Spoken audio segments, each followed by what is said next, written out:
መዘግየት፣ መንሸራተትና መጥፋት ችግሮችን ከስር ነቅሎ ለመጣል አለመንቀሳቀስ፣ በአዙሪት ውስጥ መጠመድ ከችግሮቹ ጋር የሚኖረው ህዝብ ታዝቦ ብቻ የሚያልፈው ጉዳይ አይደለም። ለችግሮች የሚሰጡ የማስታገሻ መድኃኒቶች ለዚህ ጊዜ የህዝቡንም ቁጣና መከፋፈል ሊያበርዱ ይችሉ ይሆናል። መንግስትም ለጊዜው ፋታ ያገኛል። የህዝቡን መብረድና መንግስት ያገኘውን ፋታ ተጠቅሞ ግን ወደ ዘላቂ መፍትሄዎች ማምራት ያስፈልጋል። ይህ ባልሆነባቸው የሀገራችን ሁኔታዎች የህዝብ ዝምታ ጊዜ ጠባቂ ቦምብ ይሆናል። አንድ ቀን በአንዳች ምክንያት ይገነፋል።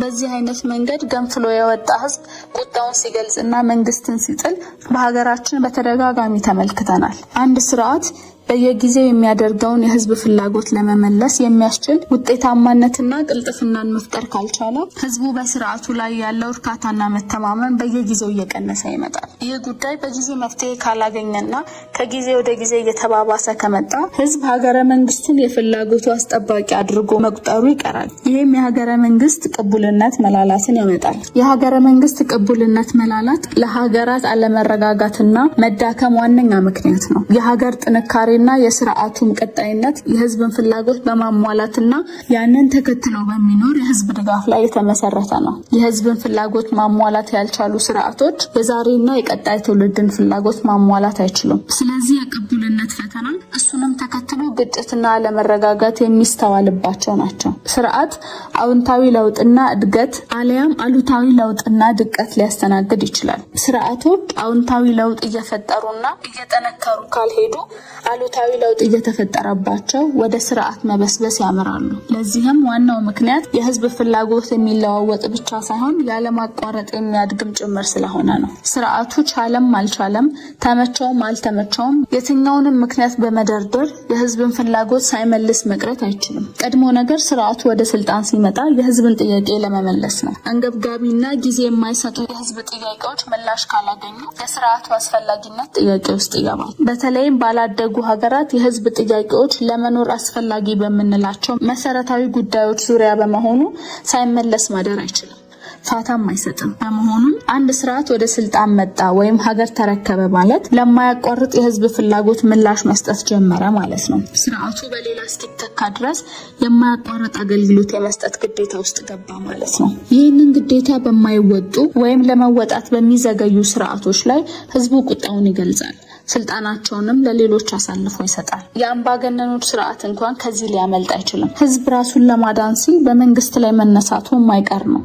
በዓለማችን በየጊዜው የምናየው የህዝብ አመጽ ምክንያት በአብዛኛው የህዝብ ምቾት ማነስና የሐሴት መጓደል ነው። ስለዚህ አንድ ስርዓት ከህዝቡ በሚገኘው የእፎይታ ጊዜ ብዙ ነገሮችን ማስተካከልና ማመቻቸት ይገባዋል። ፋታውን ተጠቅሞ ስርዓቱ ለህዝብ ጥያቄ ምላሽ የሚሰጥበትን መንገድ መቀየስ አለበት። ይህንን ካላደረገ መዘግየት መንሸራተት ከተባባሰም መጥፋትን ማስከተሉ አይቀሬ ነው። ኋላ የቀሩ ሀገራት ለብዙ አደጋዎች ተጋላጭ ናቸው። አደጋዎቹ በጊዜውና በአግባቡ መፍትሄ ካላገኙ ሀገራቱን ከፍ ወዳለው ኋላ መቅረት እንዲሁም ወደ መጠፋፋት ይወስዳቸዋል። እነዚህ ሀገራት ከጊዜ ቀድሞ የተገኙ ባለመሆናቸው የመፈናፈኛ ምህዳርና ትርፍ ጊዜ የላቸውም። ከዚህ በላይ ሲዘገዩ የሚባክነው እድልና ጊዜ ተጨማሪ ጫና ያመጣባቸዋል። ይበልጥ ወደ ኋላ ይጎትታቸዋል፣ ወደ ባሰ አረንቋም ያስገባቸዋል፣ ወደ መጠፋፋትም ይወስዳቸዋል። የህዝብን ፍላጎት የማሟላት ጉዳይ ፍላጎቱን ከመረዳት ይጀምራል። ለመረዳት ደግሞ መስማት፣ መቅረብና ችግሩን መካፈል ያስፈልጋል።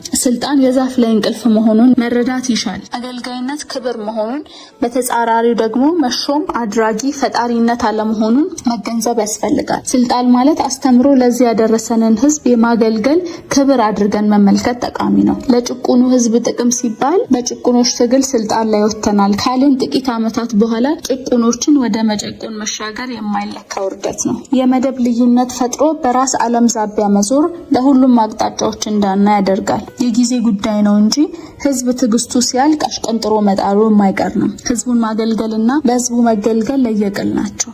የህዝብ ጥያቄን ለስልጣን መጠቀምና ስልጣንን የህዝብን ጥያቄ ለመመለስ መጠቀም ለየቅል ናቸው። በህዝብ ስም ምለን ተገዝተን ስልጣን ከያዘን በኋላ የህዝቡን ጥያቄ ለመረዳትና ለመመለስ የማንተጋ ከሆነ ራሳችን በራሳችን ላይ ብቻ ሳይሆን በሀገራችንም ላይ እየተኮስን ነው ማለት ነው። አንድ ህዝብ ጥያቄን መልስ ብሎ በተለየ መልኩ መናገር ከጀመረ ስርዓቱ በመንሸራተት ላይ ነው ማለት ነው። ስርዓቱ ለመጥፋት ጫፍ ላይ ደርሷል ማለት ነው። ህዝብ መጀመሪያ ይታገሳል፣ እድል ይሰጣል። ሁኔታን ገምግሞ ጥያቄውን በሰላማዊ መንገድ ያቀርባል። ለመልሱም ጊዜ ይሰጣል። አይቶ መዘንጋቱን ካረጋገጠ ግን ስርዓቱን እንደ ጠላቱ ይቆጥራል። ከዚያ ጠላት ያለውን ስርዓት ለማጥፋት ይነሳል። የተነሳን ህዝብ ደግሞ ማስቀመጥ አይቻልም። የሀገራችንም ሆነ የዓለም ተሞክሮ የሚነግረን ይህንኑ ሀቅ ነው። በአጠቃላይ ሀገራችን ከብዙ ሀገራት የቀደመና በብዙ መልኩ አርአያ ሊሆን የሚችል ስልጣኔ ባለቤት ከነበረችበት ዓለም አቀፍ ተወዳዳሪነት በእጅጉ ወደ ኋላ ቀርታለች። በዘመናት ሀገራችንን ሲያስተዳድሩ የነበሩ አካላት ሀገራዊ ሀብት ከመፍጠር አንጻር ብዙም አልተሳካላቸውም። ለሰርክ መሰረታዊ ችግሮቻችን ይወስዱ የነበረው መፍትሄ ቀዳሚዎቹ የተሳካ መፍትሄ የሰጡ ይመስል ተመሳሳይና ከፊተኞቻቸው ትምህርት ያልወሰደ አዙሪት ይመስላል። በዚህም ዓለም ወደ አምስተኛው አብዮት ሲሸጋገር ችግሮቻችንን እንደተሸከምን እየተጓዝን ነው። በዘመናት ስልጣን አምኖ ለሰጠን ህዝብ ምላሻችን ለምን ይሄ ሆነ? ድጋፍ ለሆነልን ህዝብ ደጀን መሆን ለምን አቃተን? ለምን ወደ ኋላ ቀረን?